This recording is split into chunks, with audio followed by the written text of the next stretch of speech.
حضرت مسیح علیہ السلام کے کھانے کے انداز اور ڈھنگ کا ذکر کرتے ہوئے حضرت مسلم موعود فرماتے ہیں کہ حضرت مسیح علیہ السلام کے کھانے کا ڈھنگ بالکل نرالا تھا.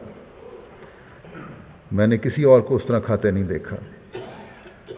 آپ پھلکے سے پہلے ایک ٹکڑا علیحدہ کرتے، یعنی باریک روٹی چپاتی جو ہوتی ہے، پھر لقمہ بنانے سے پہلے آپ انگلیوں سے اس کے ریزے بناتے جاتے اور منہ سے سبحان اللہ کہتے جاتے، اور پھر ان میں سے ایک چھوٹا سا ریزہ لے کر سالن سے چھو کر منہ میں ڈالتے. یہ آپ کی عادت ایسی بڑھی ہوئی تھی کہ دیکھنے والے تعجب کرتے، اور بعض لوگ تو خیال کرتے تھے کہ شاید آپ روٹی میں سے حلال ذرے تلاش کر رہے ہیں.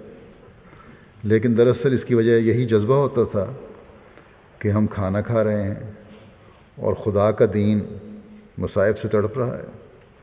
ہر لقمہ آپ کے گلے میں پھنستا تھا، اور سبحان اللہ کہہ کر آپ گویا اللہ تعالیٰ کے حضور معذرت کرتے تھے کہ تو نے یہ چیز ہمارے ساتھ لگا دی ہے، ورنہ دین کی یعنی کھانا کھانا اور خوراک انسان کا ضرورت ہے، ورنہ دین کی مصیبت کے وقت ہمارے لیے یہ ہرگز جائز نہ تھا.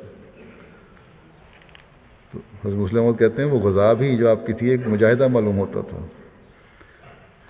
یہ ایک لڑائی ہوتی تھی ان لطیف اور نفیس جذبات کے درمیان جو اسلام اور دین کی تائید کے لیے اٹھ رہے ہوتے تھے، اور ان مطالبات کے درمیان جو خدا تعالیٰ کی طرف سے قانون قدرت کے پورا کرنے کے لیے قائم کیے گئے تھے. یعنی جو جذبات دین کی تائید کے لیے آپ کے دل میں تھے ان کے درمیان، اور جو انسانی ضروریات ہیں، کھانا کھانا انسان کی ضرورت ہے، پینا انسان کی ضرورت ہے، ان کے درمیان ایک لڑائی چل رہی ہوتی تھی.